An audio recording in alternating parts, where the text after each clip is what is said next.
Well, welcome everybody. It's another edition of the Really American Podcast, and it's the regular suspects, more or less. Joining us, of course, is Tony Hinderman, Kenny Hesse, and today is our CEO and founder, Jason Horwitz. It's not Horowitz, it's Horwitz. If you want to not send Jason either, Chip. you have some hate shit for him. Horwitz. Jason is crazy. I'm Chip Franklin, the best looking one in the group that kind of keeps our TV hopes alive. All right. So guess what? Since the last time we did the show, we're at war. And you know what's amazing? I got to give some points for efficiency to the Trump administration, because in 6 days, here are the countries that are currently involved in the war: the U.S., Iran, Israel, then United Arab Emirates, Saudi Arabia, Qatar, Cyprus, Jordan, Iraq, Dubai, Kuwait, Bahrain, Oman, Lebanon, the UK, and France and Germany. They're trying to save people. All that's really missing right now is Russia and China, who are sitting back, probably watching the whole thing like it's an episode of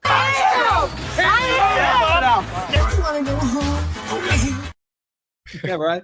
So we find ourselves in if people weren't dying, I mean, if people weren't literally dying, and American soldiers, it's 6 now, although I heard there were 3 seriously injured, and they could, yeah.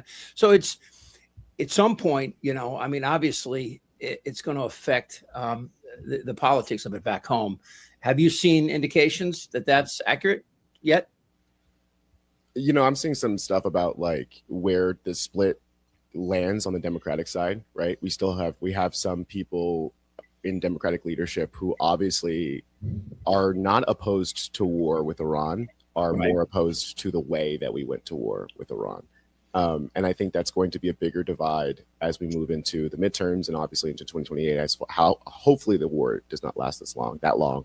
But I think that is going to be a wedge issue for the left as we move forward. And we're seeing like a little bit of that starting now, but it's mostly like, it's pretty easy to blame the war on Trump right now. So we're all against it, but I am a little bit concerned about that. Yeah, you have a bunch of Democrats who are opposed to the war, ready to authorize $50 billion that Trump can use to go to war, and only 34% of the American public approves of the war. Those numbers are obviously higher amongst Republicans, but there is a large contingent of Democrats, like Tony said, who are like ready to support this thing if it's done right. Right. What about the Israel aspect of this? Everybody was talking about before the war that this is all about defending Israel. It doesn't seem like that now, though. It seems more like this is another opportunity. If you guys remember back in the buildup to 9/11, Wolfowitz and Pearl had this idea of establishing in Iraq a center, kind of go back to the 40s, where Britain and the United States would literally plant governments in there. This is what happened in '53 when they overthrew with the Shah, the democratically elected president of Iran, and then you had that go on until '79, and then the students overtook it, and we all know what's happened since.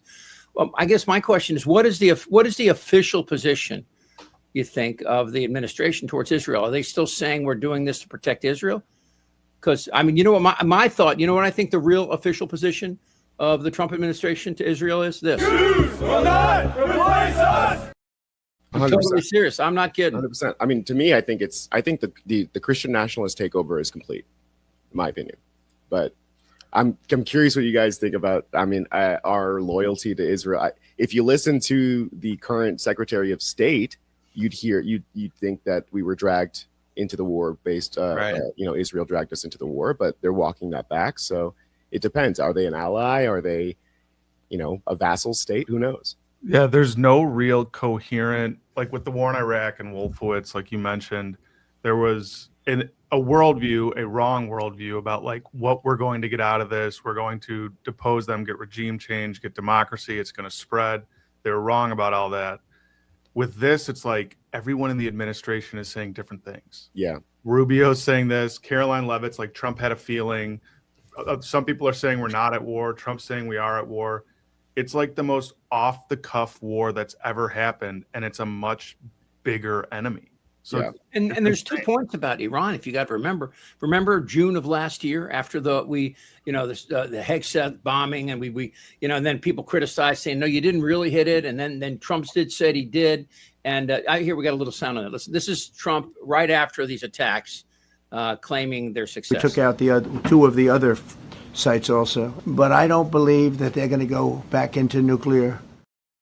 Yeah, exactly. And this is the same level. I mean, they claimed that they completely took out their nuclear capabilities, like you said, last June. And now all of a sudden they're saying there was an imminent attack and we had to preemptively strike them because they were on the cusp of, building a nuclear weapon. And even fucking Ted Cruz is like, which one is it, right? How could they have been able to drop a bomb on us if we had already decimated their ability to create nuclear weapons? So I think realistically, you say, are we doing this because of Israel? And I think realistically, the reason why Israel wants to go to this war is different than the reason why the United States wants to go to this war. And for decades, many, many presidents, Israel has been advocating for the United States to go full hog on this one. And every president up until Trump has managed to not take the bait. I think realistically, we might be looking at a situation where Trump thought that shock and awe, like what worked in Venezuela, was going to work in Iran, and no other president was just ballsy enough to do it. And I think he thought this would have been over by now. I think he thought it was going to be done, or another 12-day war, right? Like it was going to be over within a week or two. And I think he's now realizing, and to Justin's point, the scrambling that we're seeing in the administration is a result of them realizing that this problem is a lot bigger than they can solve with a few, with sinking a few ships. Tony, remember when they pulled down the statue of Saddam Hussein? We all thought it was over. Yeah, remember exactly. James saying they're going to welcome us with open arms. I went back and I looked at the 2016 deal that Obama put in place.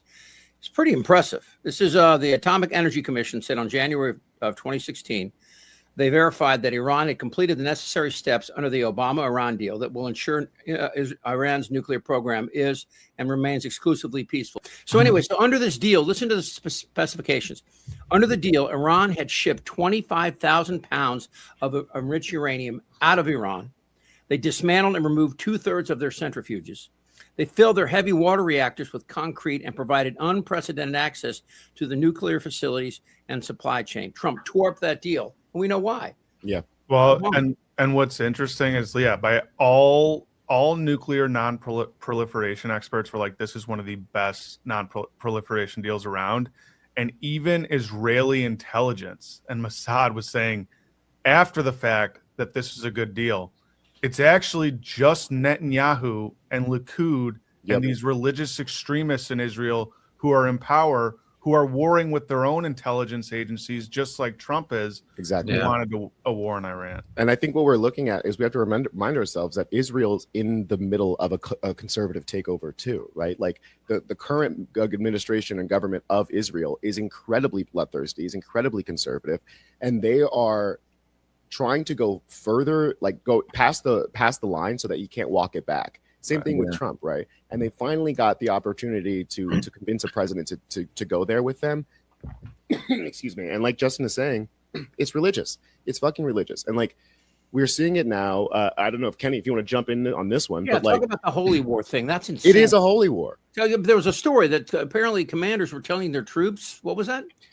There is so what happened is, I'll give you a brief before Kenny going to jump into. There's an organization called the what is it called? Sorry, doesn't really matter, but it's about the religious freedom for military members, right? It's a non-governmental organization. It's a non-governmental organization, and what they do is essentially file lawsuits for service members who are whistleblow to them that there's some sort of religious problems happening within the military. And they are fielding like 130 to 150 different service members from 40 different 200 calls from active duty personnel across 50 military installations. There you go. 50 military installations reporting that their commanders are using explicitly religious language to justify this war in Iran, saying that this is the Jesus has blessed this war. We're going to bring back the second coming of Jesus and all this kinds of crazy shit. And we've known for years, like, for example, the Air Force, incredibly evangelical, incredibly religious. And that's fine. You can be religious, right? But the second that we start crossing the justification for a literal war into being like a religious justification, obviously that's a problem. And the crazy part is, it seems like we're going mask off right now. It seems like we have crossed the Rubicon here, and enough Christian nationalists have gotten into high positions of power, like Pete Hegseth, JD Vance, right? These people that they are aware of the fact that they can just take the mask off and there's going to be no recourse. Well, and Miller was talking about this too. He was talking about the woke military, and before I play that cut, I just when Hegseth talks about terrorists and terrorism and that hasn't happened. And then we look at what, that bombing did to these kids. Listen to this. Iranian officials say airstrikes hit an elementary school Saturday, killing more than 160 people, mostly children. This man showing the camera what looks like a notebook with children's drawings. This book is stained with the students' blood, he says. We can see school bags on the ground. A classroom destroyed. NBC News spoke with a mother on the phone who said her son Sohail was killed in the attack just 2 days before his 8th birthday. Okay, so my question is, how does something like this happen? Trump and everybody in Hegseth were talking about the precision of these, when they said they got the nukes back in June of last year, and they said the thing they had to hit was about the size of a refrigerator, yet they hit a school. Right. I saw the size of the school is a half a city block. Yeah. It's like when Noam Chomsky said the best way to stop terrorism from spreading in the Middle East is to stop participating in it. 100%. Right. Something like that, and it's like, holy shit, Listen to Miller here real quick. When talking about, and this kind of shit scares me because what they're really calling for is saying all bets are off. We can do whatever we want in war. But what you're seeing right now, Sean, is a military under President Trump's leadership that's not fighting politically correct, that isn't fighting with its hands tied behind its back. One of the reasons I fear, Sean, that some people in this country lost faith in the military and the capacity to use that military to defend us is because we had a woke Pentagon. Because we had a military who, at the very highest levels, not the warfighters, was forced to fight a less than full fight. What you're seeing now, Sean, is a military that is unleashed in all of its lethal prowess to go out and seek, destroy, and kill the enemy, which is what militaries are for. Doesn't Epic Fury sound like a gay actor? It's Epstein Fury, dude. That's actually a really good segue to something I was just looking at here. And to the point earlier of like, why did we start this war? I think a lot of it, you just look past what's being said because nobody's actually saying why this is happening. But to Miller's point about the whole woke Pentagon thing, so ChatGPT has been trending this whole weekend because people started canceling ChatGPT, the AI app, because there's claims that it's being used to facilitate this war. And then there's who owns ChatGPT? Does Google own ChatGPT? No, OpenAI owns it. OpenAI. Technically, Microsoft has a massive investment in them. But the Pentagon reportedly strong-armed a bunch of different AI firms before the strikes. The article here from The Conversation says, in the lead up to the weekend's U.S. and Israeli strikes on Iran, the U.S. Department of Defense was locked in tense negotiations with AI company Anthropic. So that's one of their competitors, right, over exactly how the Pentagon could use the firm's technology. And Anthropic, the AI company, wanted guarantees that its system called Claude would not be used for purposes such as domestic surveillance and operating autonomous weapons without human control. And in response, Donald Trump on Friday directed all U.S. federal agencies to cease using Anthropic's technology, saying he would, quote, never allow a radical left woke company to dictate how our great military fights and wins wars. Enter, however, hours later, rival OpenAI, maker of ChatGPT, announced it had struck its own deal with the Department of Defense. The key difference appears to be that OpenAI permits, quote, all lawful uses of its tools without specifying ethical lines. OpenAI. Okay, here's an interesting part to that. Okay, first of all, Anthropic, the Defense Department said up front, do this or we'll do this. They threatened them. It wasn't ever, then they didn't, just like they asked them and they said no, and then they went their own way. And what Anthropic said is that there's technology that they have, by the way, the ChatGPT doesn't have, that would have allowed the government to look at a home from a drone and be able to take your phone, your router, and the other phones in there, and exactly know where the people are in that home as they move inside and then the home. shoot a school right next door, right? Yeah. Yeah. I mean, and, they you can know, do that. I love the CEO that came out and said, no, we're just not going to do that. But that's so rare. I mean, we've seen already now. But that's the thing too, is Donald Trump is the man who said that states can't regulate AI. And so now we have to be beholden to benevolent CEOs to stop AI from being used to surveil us. And if there's one CEO who's willing to do it, then that's it. Then it's done. It's like it's going to happen. Yeah, it is going to happen. I mean, America's largely a vassal state for big tech at this point. Yeah, 100%. It's three corporations wearing a trench coat. And it's interesting too, because I do wonder, and I want to get to Tallarico and the Democrats and what happened in Texas and North Carolina, and there's been 2 more Republican congressmen saying they're not running, and we'll get to that in a second. But like there's 2 parts to this. So the first part is tech is CBS, of course, and we've seen it with and now with CNN. And Larry Ellison is coming in. These tech bros that I don't believe have any political ideology other than money. I don't think they're bright enough or understand enough, what's happening here. Zuckerberg, and especially so. Zuckerberg in an interview was asked about the House and Senate. And for just a second, it seemed like he didn't realize that there were 2 separate things. And I don't know if that's possible. It is possible. I mean, of course, listen, at the end of the day, it's like we have to remind ourselves that these billionaires are not ideologically, they're not capitalists anymore. They're fucking technocrats. They read too much Ayn Rand, and they think that by virtue of being rich, they know more about how human it's the Gilded Age again. It's literally the Gilded Age part 2. And I've been saying that since high school. I remember just getting arguments about that. Be like, yo, isn't this not the Gilded Age? It is. And a part of that is understanding that they have no vested interest in maintaining our democratic republic. They don't care how the Congress works because they don't have no interest in maintaining Congress. Yeah. And you see the Caitlin Collins Levitt push back and forth. I did see that fight. And Collins was, Levitt was saying that Hegseth had not said that that the media was ganging up on Trump. And here, listen to this. So this is Levitt attack. I think this is the one attacking Collins, and then I tossed in the actual quote of Hegseth. That's what Hegseth was complaining, that it was front page news about these 6 service members who were killed. That's not what the secretary said, Caitlin, and that's not what the secretary meant, and you know it. You know you are being disingenuous. There is not. It's front page news. I get it. The press only wants to make the president look bad. We've never had a secretary of defense who cares more. Get through or tragic things happen. It's front page news. I get it. The press only wants to make the president look bad. Yeah, as you know, we cover the deaths of U.S. service members under every president. The press does only want to make the president look bad. See, when they say that, and again, under normal times, people would go, "Oh, this is really a simple operation. This is not." High level geometry here. They don't know what they're doing.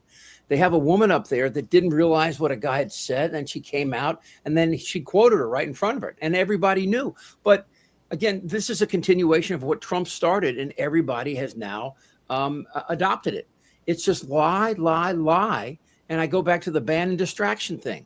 We just continue to lie, and they can't possibly keep up with all our lies. Yeah. So they might catch us on that lie, but there'll be 50 others they don't. Yeah, it's almost like the king is wearing no clothes has extended to everyone around the king is wearing no clothes. The entire administration is wearing no clothes.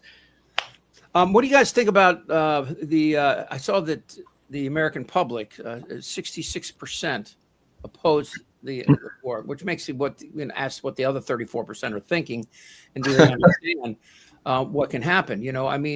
I remember the beginning of the Iraq War, and when the bombs in Baghdad, and it reminded me of back when Bush 41 did not finish and go after Hussein.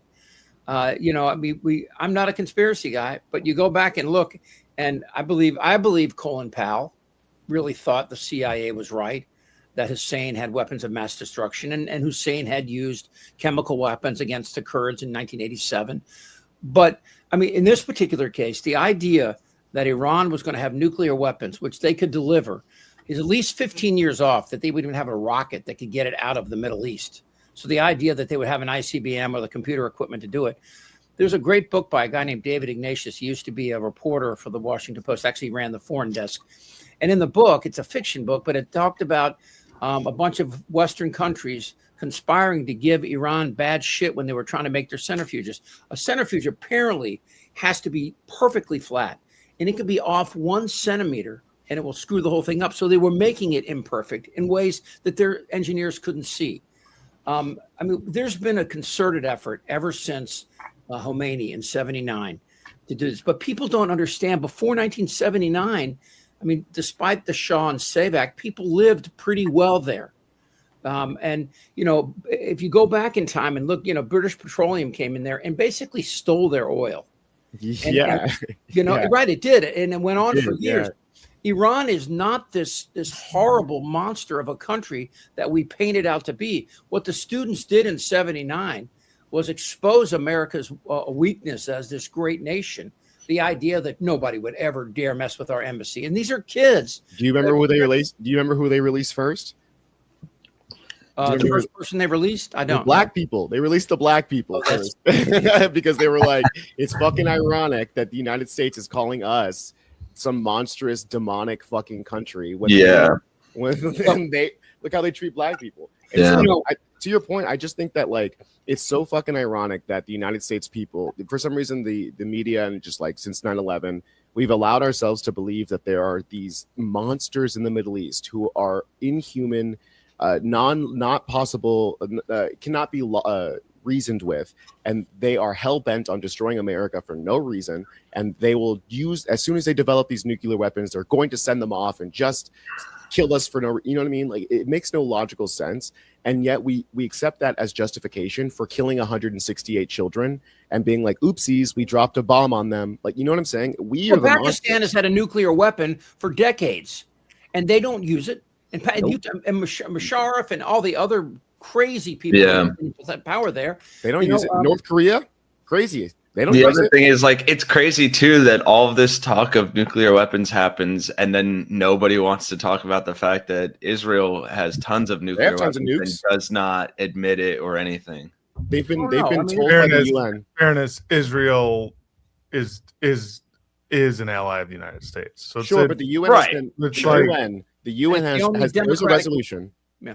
There is a resolution from the UN that tells Israel that they need to denuclearize and that they have a dangerous amount of nuclear weapons, and they have ignored that resolution. And so it's not just because the United States, like, we as our government can be like, sure, they can do whatever they want, but if we're talking about like the logistics of like what's right and wrong, clearly like the deterrence of nuclear weapons is a greater bringer of peace than the United States stopping them from getting, you know what I'm saying? Like, more death comes from us stopping them, trying to desperately stop them from getting nuclear weapons than if they just had them. Only one country's ever used nuclear weapons. Yep. You know? Yeah. And it's the one country that like feels the need, we have the power to tell other countries when they're morally correct and when they're morally wrong. Like, I understand the danger, even like Maduro and like horrible dictators around the world. I think the American people on the left and especially on the right are very, very tired of the excuse of that evil people exist in the world, and that's why the United States needs to be there. Because evil exists here in the United States, and we are seeing it with the Epstein files, and nothing is happening. Yeah. That's probably why we're at war. I mean, I'm still just baffled by the fact there is no concrete reason like with Iraq. The administration's not, everyone's saying different things. That to me it's like a bad episode of Veep where like somebody's just like, let's just maybe launch a war into Iran tonight. And like, I honestly don't know. That's kind of what it sounds like, that Trump was like, maybe let's just do it. And everyone's in the office like, maybe he's the president, like we've got to do it.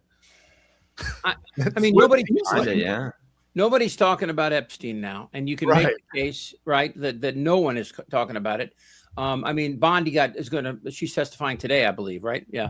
Well, they just deleted 48,000 emails or something. Yeah, from the Epstein files like 2 days ago. This is insane. So let me ask you something. I mean, like, I remember in 2001, I don't know if you recall this, when Bill Maher, he got kicked off ABC when he said, I should have got the tape, but I'll paraphrase it. They were talking about how cowardly the attacks were on the World Trade Center, and he said, "Look, you can say what you want about these guys, but if you run a plane into a building and kill yourself, you're not a coward. Shooting missiles from 1,000 miles away and killing people, that's cowardly." And he lost his job for saying that, you know? Yeah. I think now, and I've said this before, I really believe this, and I've talked to Frank Figliuzzi, who's actually beginning to talk again, and I don't know if I can tell his story yet, but maybe next week I'll find out if I can what happened to him and why he disappeared for a while. It was threats from the federal government. But anyway, but I think about, what could happen here. I mean, bin Laden was 17 people, killed 3,000 Americans, and cost us trillions of dollars.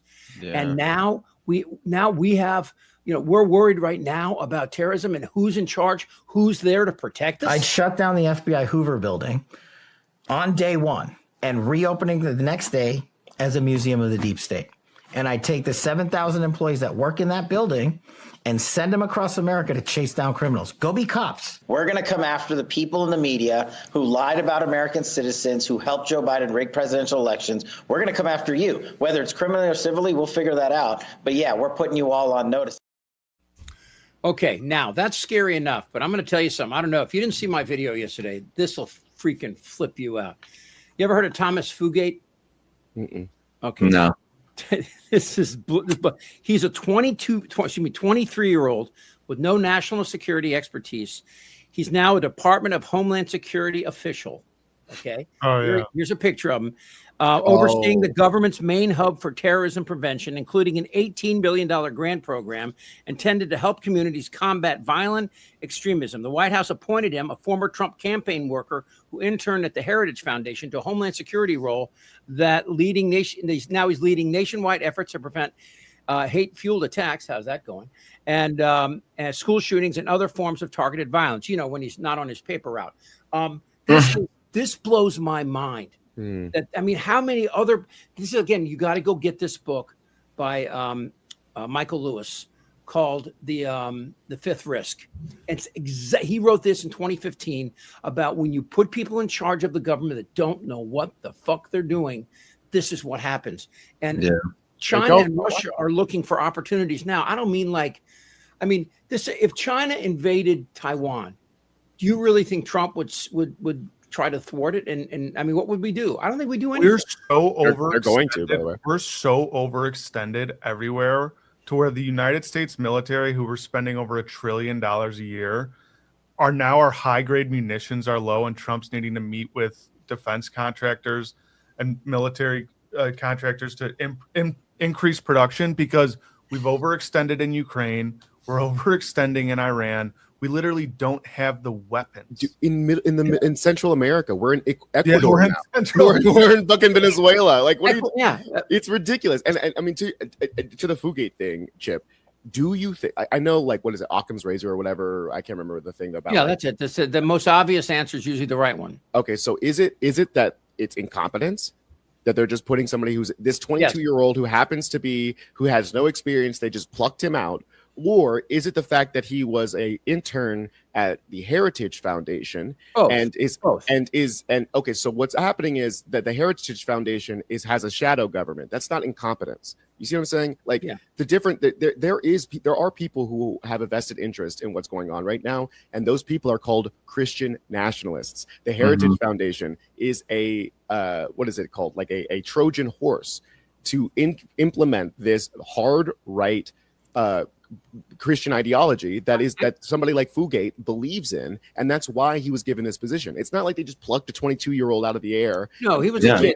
It's the same reason Nick Shirley got all the fucking got blown up by all these government officials because he it is religious, guys. It's religious. Is it religious, or is religion a tool that is used to maintain? It's definitely a tool. I think there's two factions. I think the Heritage faction really just oil and tech billionaires who want no regulation, and they see religion as their tool to implement minority rule for generations. I think a lot of these guys who are oil and gas barons or whatever, they are at the core also hyper religious people. So it's like hard to tell. Like, there's two factions, right? I do think that there's this like almost secular, a religious billionaire tech oligarch thing force happening. Those people, like we talked about earlier, are interested in recreating what the American like political system looks like into making it like a tech oligarchy or like a technocrat, right? Those people aren't necessarily Christian nationalists or don't even really believe in Jesus.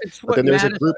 Yeah. There is a separate group Madison and the founders were afraid of. I mean, exactly. Yeah. So like, yes and no, Justin. Like, I don't think it's necessarily that like one group is working independently of the other, and I think both are feeding into each other. Right. But I think it's very similar to like Christian Zionists and Jewish Zionists, where like the Christian Zionists are like, yeah, we love Israel because at the end of the day, like you guys are all going to die in the end, and we're going to be the gods. You know what I'm saying? It's like they're on the same team now, but like in the end, they will fight when each the other. Armageddon comes. Yeah. So like, they're both our enemy, but my point is that sometimes the motivation is religious and sometimes it is what's it called, it is financial. And when it comes to something like Fugate, when it comes to somebody like a 22-year-old who has no experience, who does more damage, is more useful to them as somebody with inexperience, right? Because if you throw sand in the gears, if you're interested in destroying the system, then you don't need to like have some super genius in there who's going to like perfectly dismantle things. You just throw sand in it, throw an idiot in there, like Kash Patel, throw a fucking idiot in there, have him just go get drunk with the fucking Olympians and like fuck around and waste all the money. And the end result is that the FBI loses credibility, is that the terrorist organizations are able to actually. Tony, forget the credibility. Are they doing their jobs? No, they're not. And that's what I think that, dude. And hey, don't tell anybody this. I think another false flag is on the way. I think another major terrorist attack on the United States is on the way, and they are putting incompetent people in charge of stopping it so that it happens. No, I don't. That's what I think. No, that's my personal. No, there's too many. Hold on. Crazier things have happened. Good American people that would never. I mean, just good people, freaking American, that would not allow that to happen. I think there are people that may want that to happen, but I don't think so. What Tony's saying is like, if you just look at where we're at, where there's incompetent people put everywhere, that type of and we have low public support for basically what could turn into a world war. There's a pretty easy way to build public support for that. And if you were going to let something fall through the cracks, you'd put a bunch of incompetent people there so that something could fall through the cracks. It's very similar to like, I'm not a 9/11 conspiracy theorist, but like Michael Moore did a pretty damn good movie called Fahrenheit 9/11, where we had a lot of intelligence. It's just was going to happen, and it fell through the cracks, and it looks like some people wanted it to fall through the cracks. It's not like they planned it. It's that they let it happen, right? First of all, the aftermath of 9/11 was horrible for this nation in every aspect, in every way, even for the defense contractors and even for the people that Why? They got the Patriot Act passed. They started the surveillance state. That's what they wanted. They got trillion.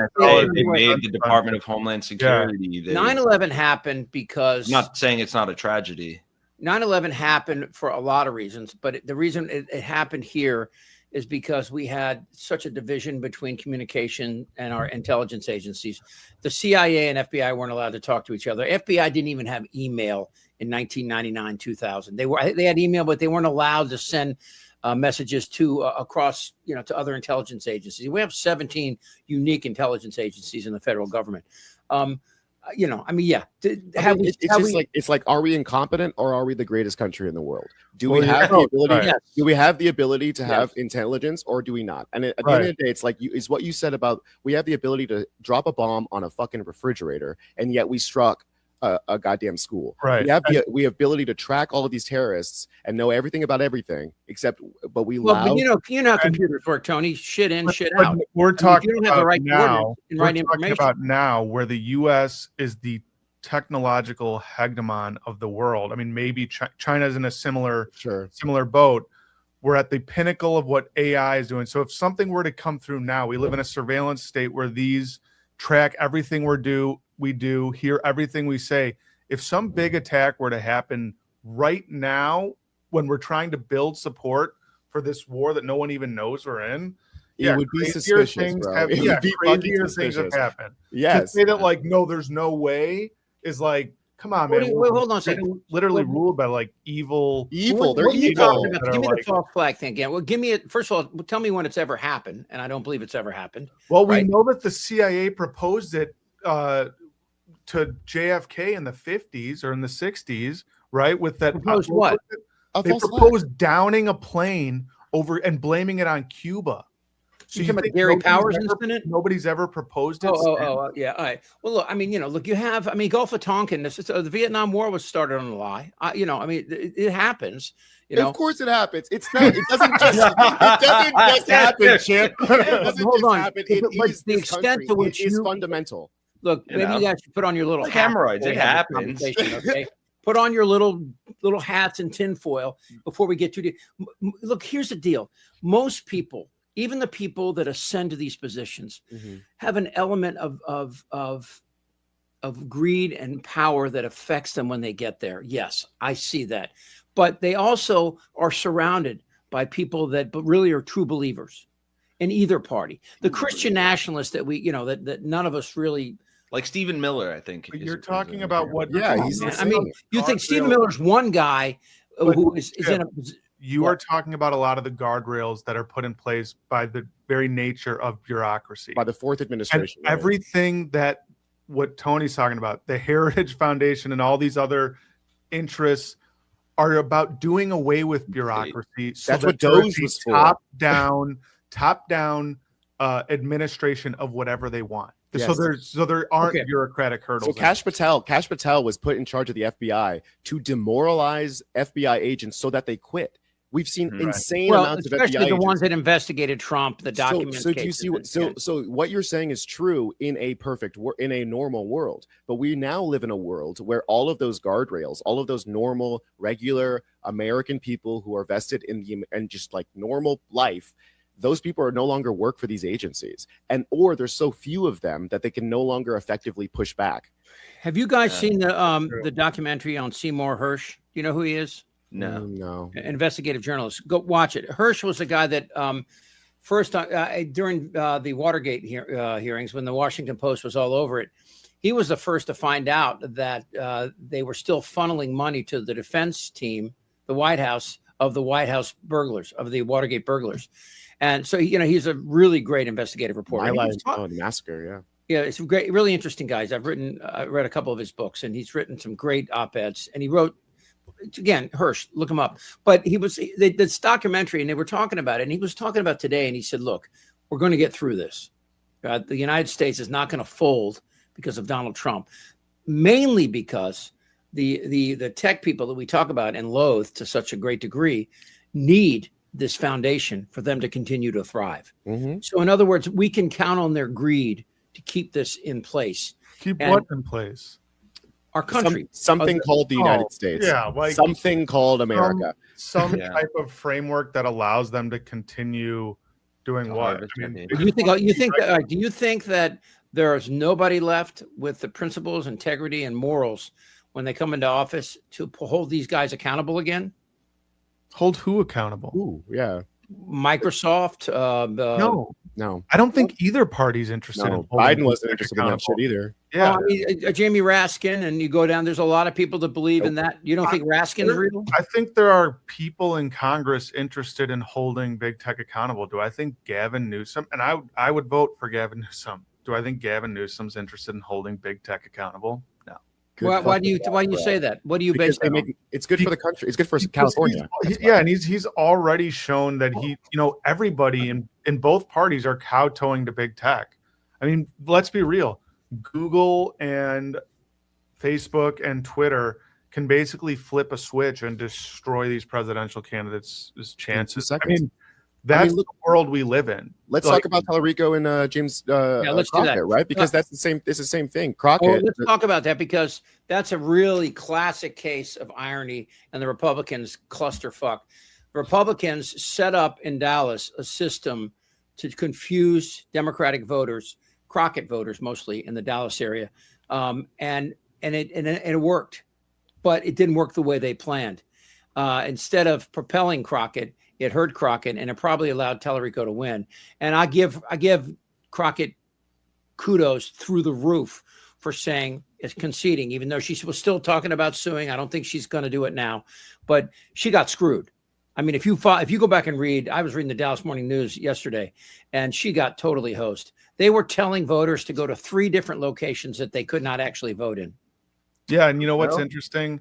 Yeah, is we always talk about how bad the Republican Party's gotten. I was reading reports about what they did in Texas, and I was like, oh, this is the shit they've been doing for 50 years. Right. They've gotten so bad. No, they've been this bad the whole fucking time. Mm-hmm. Yeah.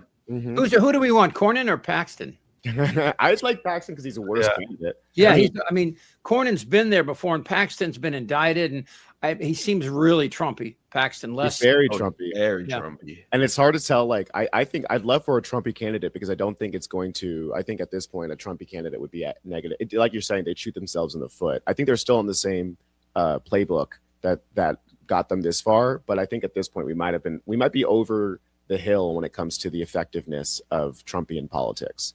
I think that, like, with the Epstein stuff, with the war, with pretty much no campaign promises. I mean, fucking gas prices are going to go through the roof. Thanks, Trump. Like, he was just bragging about, right? So, like, all of that stuff is going to very negatively affect. Somehow we'll find a way to make that Biden. And of course, that means that. Yeah.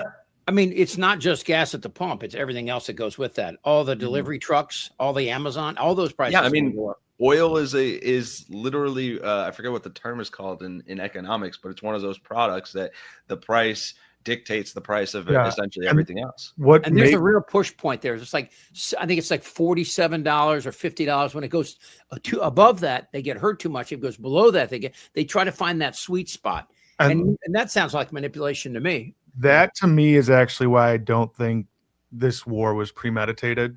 Is the White House had no strategy to combat gas prices, and now you've got Susie Wiles and everybody's scrambling to try and make deals with energy executives. They're thinking about rolling back the gas tax, but they don't know if gas stations will pass it on to consumers. Mm-hmm. There is no coherent strategy to bring down gas prices, and it looks like they're almost like, holy shit, we didn't realize this was going to happen, right? To the point where, oh my God, we literally may have just launched this war on a whim.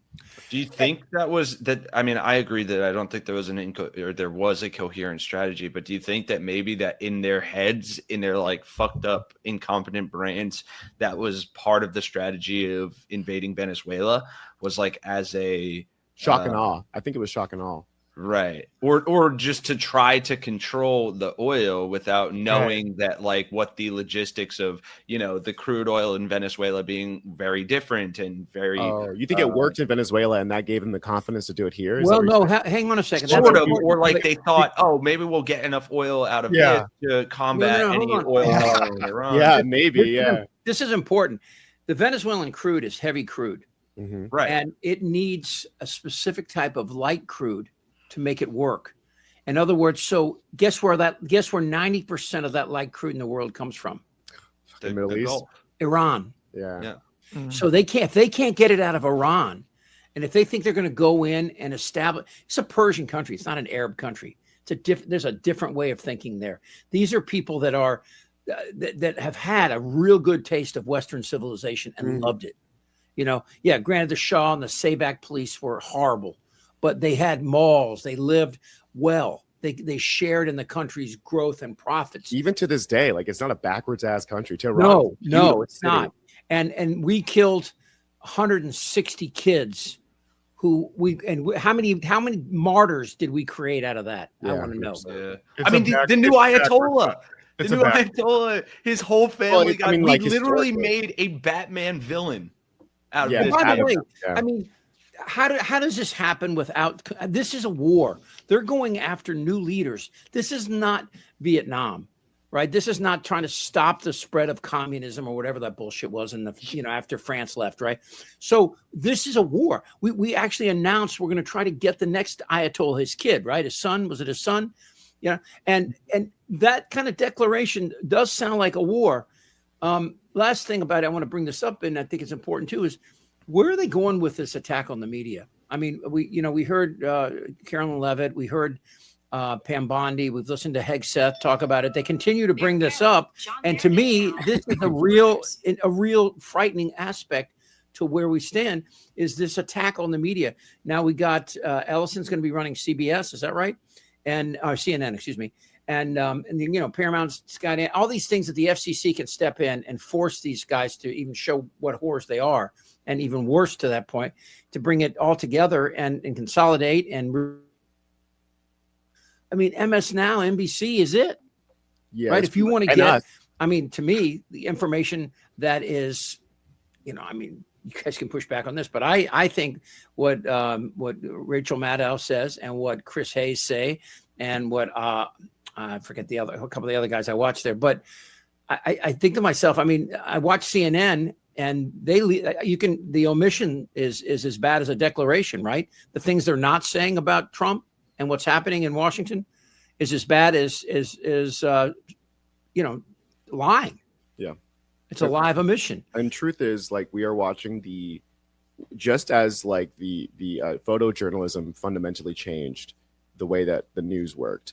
AI is changing the way that news is distributed. I don't know if you guys are on the internet at all right now, but almost every single video I'm seeing of Iran is AI. It's fake, not real. Yeah. Sora, I don't know if you guys have heard it, but the Sora, the video thing that OpenAI started, no longer exists and is now pretty much only being used to create misinformation and propaganda. Yeah.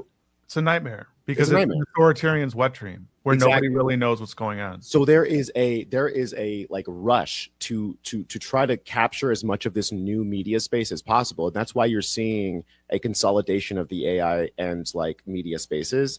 And what the scary part is, you're going to see CNN, you're going to see CBS and these MAGA captured networks start to consolidate on the same sort of false narrative that's being supported by misinformation, right? So are any of these networks actually showing this AI as real news? I mean, no, not really, right? I mean, as far as I know, how would we know? How would we know? Exactly.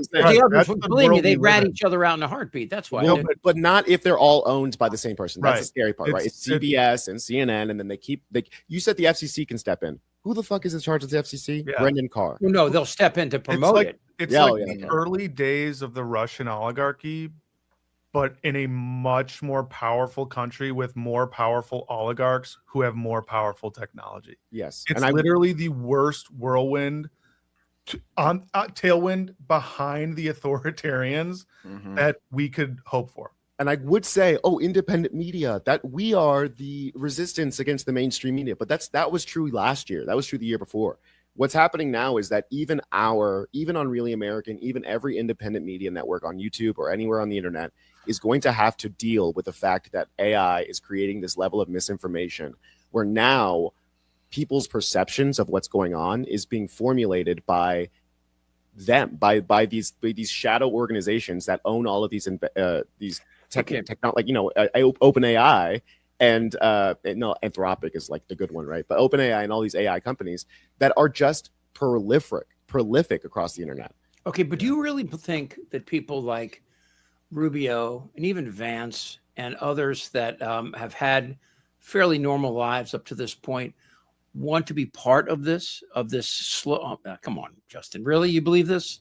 I think we're getting a lesson that we should have learned in the past by reading history, that people who are that hungry for power are willing to do whatever it takes to maintain it and get more of it. We've seen that from day one when Trump came on the scene, with Republicans going along with this and kissing his ass and saying whatever he says is gospel. And like at this point, you think Marco Rubio and JD Vance aren't on board for this? Yeah. JD Vance, Hitler. Well, first of all, project of Peter Thiel. Yeah, I think one of the shadow lords, Peter Thiel. Yeah, it's like when you say like, well, there's still traditional Republicans around. It's like, no, there aren't. Chip, you got to get over this young optimism you got going on. No. It's the exact opposite. I understand what happens when entropy grabs hold of the steering wheel, and that's where we are right now. And people will grab it and put it back inside the lanes eventually, because that's the best way to run any kind of civilization. And yeah, granted, we've seen these things in history; they're cyclical. But I mean, one of the things that I think that we've missed, and you've seen it throughout history as well. And you go back to the the Marshall Plan, right? After World War I, we punished Germany severely and created Hitler, right? And then Hitler came forth, and then we defeated Hitler, and we said, you know what? We can't let that happen again. The Treaty of Versailles was horrible, what it did to Germany and the people there after World War I, which was an incredibly horrible war in itself. And then Germany and Japan are still our allies, you know, almost a century, you know, three-quarters of a century later. What's that? For now.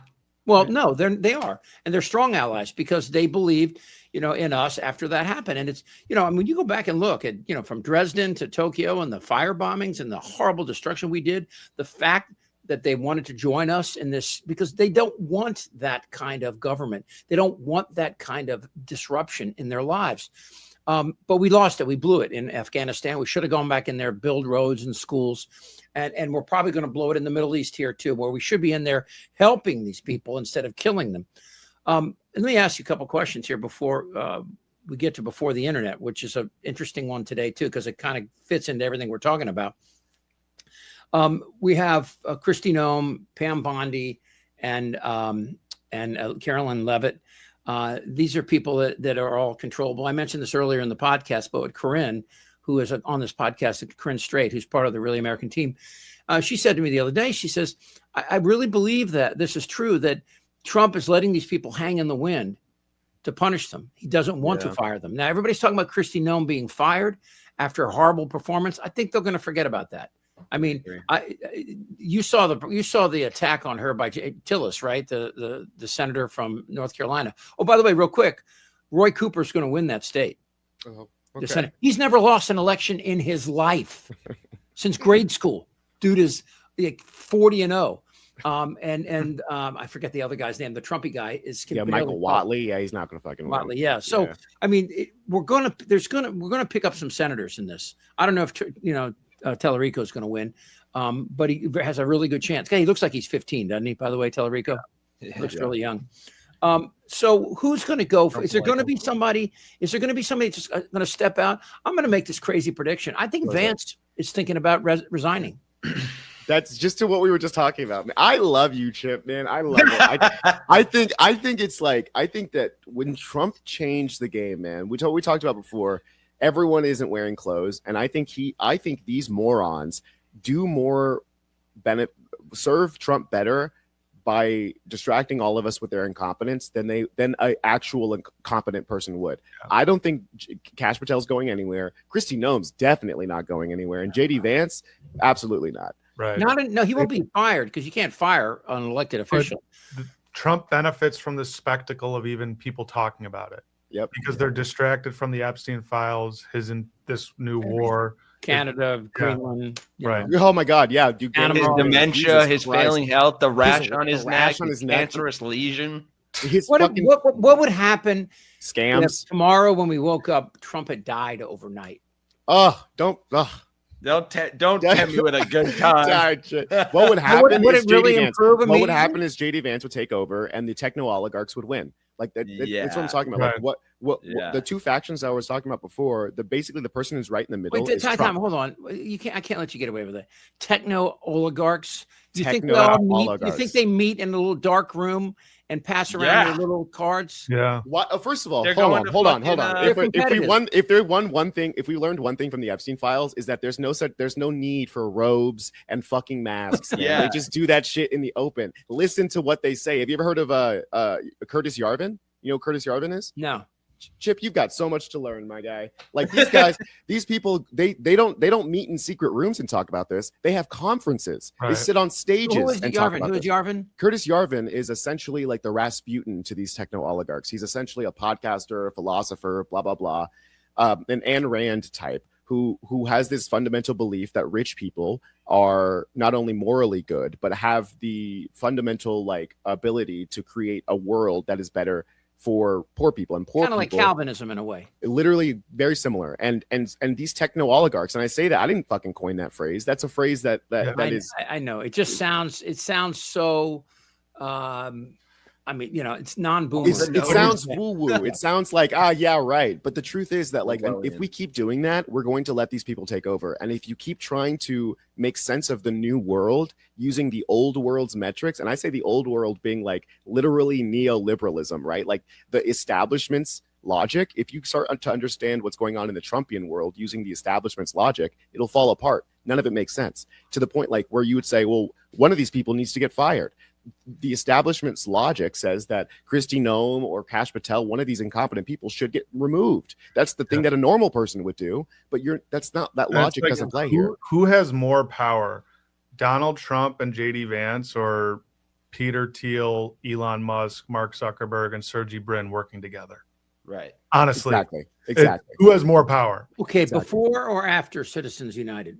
Now, in the real world, right now, Congress and the president could pass laws that could increase the taxes on them, and a draconian measure. But why don't they? Because they know they're in charge. They know, yeah. I mean, it's like they could. They could. Sure. An asteroid. He would. They don't want to. He's not. It's why he doesn't love you. Why the Democrats won't mess with big tech either. Yeah. That's the real truth is this country is captured by big tech. And they'll drag them in front of Congress. They will drill them and fucking ask Zuckerberg all of these questions. Yeah, nothing ever happened about Cambridge Analytica. Nothing ever happened with Cambridge Analytica. And it's like, guys, like until you start to understand that the people, real leaders are not our elected. They're not our elected leaders. Those are not our real leaders. Our real leaders. Well, all right, hold on. Well, first of all, if you want to talk about Zuckerberg and Instagram, I haven't kept up on the latest on that court case, right? About the addiction policies that they have, but also the average age of somebody on Facebook now is like 53. I mean, it's not young people. They're not. So if you're talking about the future here, yeah. I don't know where Google stands on all this, but Google has refused the federal government on a few occasions. Google's probably the best out of all of them. Right, of all these. Let's go to before the internet here, because this is, I think, interesting. We're going to talk about computers. I was an applied math major at Virginia Tech and used to punch cards and listen to these guys. This is a guy in 1974 explaining to a reporter and a kid about what computers and how our life will change. Again, this is 1974. I brought along my son Jonathan, who in the year 2001 will be the same age as I am now. Maybe he will be better adjusted to this kind of world that you're trying to portray. The big difference when he grows up, in fact, if we wanted to wait for the year 2001, is that he will have in his own house, not a computer as big as this, but at least a console through which he can talk to his friendly local computer and get all the information he needs for his everyday life, like his bank statements, his theater reservations, all the information you need in the course of living in a complex modern society. This will be in a compact form in his own house. He'll have a television screen like these here and a keyboard, and he'll talk to the computer and get information from it, and he'll take it as much for granted as we take the telephone. I wonder though, what sort of a life would it be like in social terms? I mean, if our whole life is built around the computer, do we become a computer-dependent society and computer-independent individuals? In some ways, but they'll also enrich our society because it'll make it possible for us to live really anywhere we like. Any businessman and executive could live almost anywhere on Earth and still do his business through a device like this. And this is a wonderful thing. It means we want him to be stuck in cities, we better live out in the country or wherever we please, and still carry on complete interaction with human beings as well as with other computers. Kid's so stoked. Dude, the loss of the transatlantic accent is a fucking... Yeah, isn't that interesting? And it's so funny that kid was 2001. Yeah, Jesus Christ. So I, it's interesting because that guy's definitely an optimist, right? And I think that computers still hold hope for the human race. I think that everything AI, I mean, I had a chance to look at the Google's AI computer, quantum computer, and the whole concept. It still creates a lot of noise, but it did a couple solutions. It came solutions to problems that a conventional computer would have taken a septillion years to do. But there was a lot of noise because you're dealing with qubits and not just zeros and ones. Right. And it's difficult, but that's going to happen. Yeah, it's going to allow us to live to be 150 or 200 years old and healthy. It's going to cure cancer. Well, AI is math. All right. Let's just say what it is. 100%. It's not some kind of magic, scary ghost. It's math. That's what AI is. What people do with it, of course, is always under question. But I watched that, and I am, I used to say this, that a cynic is a skeptic with all the facts, but an optimist is a cynic with children. I have kids. I'm vested in optimism. Yeah. And I think that, it will fail me and I will be disappointed. Human beings will always disappoint us. But I mean, I also don't believe in, the conventional view of entropy. When for example, if your kid's bedroom, right? You go in, you clean it up. It looks perfect, right? You let the kids go in there. You go back in a half an hour. It looks like a bomb went off. What's the real order there? Is it what you established or what the kid found? I don't think we look at order the right way. Everybody freaks out when we don't have everything lined up like tight little, Russian soldiers, high stepping. I don't think that's the real order. And I think most people intuitively know that's true. So, this computer thing is not that old, man. It's like, 20 years old, 23 years old, 24 years old, something that's reshaped the world to a factor of God knows what. So I watched this and I saw this and I thought, you know what? That guy's right. People, and I still think we're getting there. We learned a lot. Computers saved a lot of the country and the economy during the pandemic, right? 100%. I mean, he's right about computers in general. Like, everything he said was correct.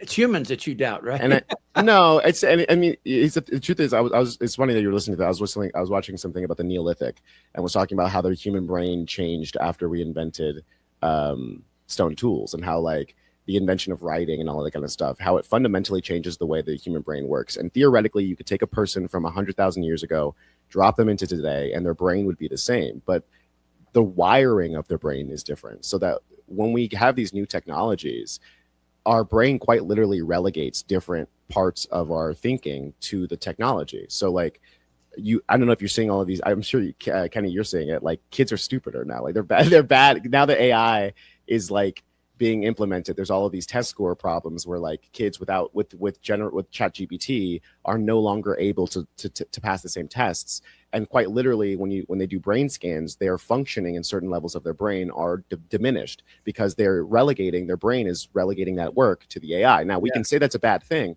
but we have already done that. That guy is just perfectly explaining that we've already done that. You don't, in your brain, do not keep your reservations in your head. In your brain, you're not worried about your bank statements because you have your phone to do that for you. So we think of it as a scary thing, but in reality, the human brain is so interesting, and how the way that we work and evolve with technology is that it becomes sort of part of ourselves externally. And we use these tools, something as simple as a stone tool, a knife, as an extension of ourselves. And so I'm an optimist. As much as I like to shit on everything, I am an optimist in when it comes to humanity. I can tell that about you. When it comes to humanity, I love it. I think in 10,000 years, we'll still be around, and it'll be a version of ourselves that we cannot even think of right now. So these people who want to control the world and these tech oligarchs and stuff, I fundamentally believe that they're on a doomed path, right? Mm-hmm. I don't think I'll be around to witness their failure, but I do think that, like, in the grand scheme of humanity, we are on a path that is bigger than all of us, because there is so much in the world to learn. I mean, talking about quantum computing, the Chinese just hit a huge fucking breakthrough when it comes to quantum teleportation, and we might live in a world where computers aren't even local. You can have a computer that literally you're talking to the computer that's on the other side of the world, and it's instantaneously doing calculations for you. So what does that mean for communication? What does that mean for how everything? I think it's a great thing, technology in general. I just think it's who controls it and how they control it has a lot more to do with our local lives, my actual years on this planet, than it does like the grand scheme of things, Yeah, I mean, we could talk about quantum mechanics for hours here, and I think that's something that the kids are gonna. No, seriously, it's going to be our grandchildren will be dealing with those issues, and quantum entanglements itself. I mean, that's the concept that you have two particles could be separated by the breadth of the universe. When you affect one particle, it instantly changes that. I mean, Newton and Einstein and others tried to figure out if gravity was like, if the sun would disappear, would we instantaneously know it? No, there's an 8.5 minute light thing that we're stuck in. But I mean, there are other aspects to our existence that that it's a weird thing of science and theology that are knocking on each other's door and talking. And at the end of the day, all of this politics is downstream of that, right? It's downstream of it. If we're talking about Christian, the takeover of Christian nationalists of this country. They have a fundamental belief of the existence of the earth that just dictates their worldview. Are they still saying 6,000 years? They're still absolutely. They're still saying it's 6,000. Motherfuckers are saying we walked with dinosaurs, bro. Like shit is wild. It's a test. And that's Pete Hegseth's pastor. That's not like some rando, right? So you can prove that the Earth wasn't made 6,000 years ago. Just ask, Chuck Grassley. He was here. You can prove that Trump has the brain capacity. And Mitch McConnell, dude. Oh my God. Any final thoughts, Mr. Horwitz? No, summed it up good. Check our stuff out. Check our videos out today and every day on Really American on YouTube. You can find us everywhere else you find social media as well. We'd love to hear from you. If you have any thoughts, send them along. We'll do this every Thursday, and we kick it out, and then we appreciate you being here. Again, follow us and subscribe on Really American. Tony Hinderman and Kenny Hesse, Justin Horwitz, and I'm Chip Franklin. I know. It's a lot to remember, guys. Anyway, we'll do it again next week. Till then. Trump admitted he knew Epstein for 15 years. Just sit right back and you'll hear a tale. They doing? I want to know what people are actually going to do. I would screw him if I could. Goddamn right. What the fuck is wrong with you? Things happen. Bad Bunny. Bad Bunny. But that's just your suggestion. You don't actually have any facts. You submit. Submit. Go fuck yourself. I would screw him if I could. Because I believe you just lied under oath. I couldn't care less. And as we sit here today, there are over 1,000 sex trafficking victims, and you have not held a single man accountable. Shame on you. If you had any decency, you would resign right after this hearing concludes. Evict, eject, reject, impeach, try, convict. They know how to get to me. I don't want to talk about this stuff. Am I wrong? You're in a lot of trouble, Donna. I think he's crazy. I'm Chip Franklin.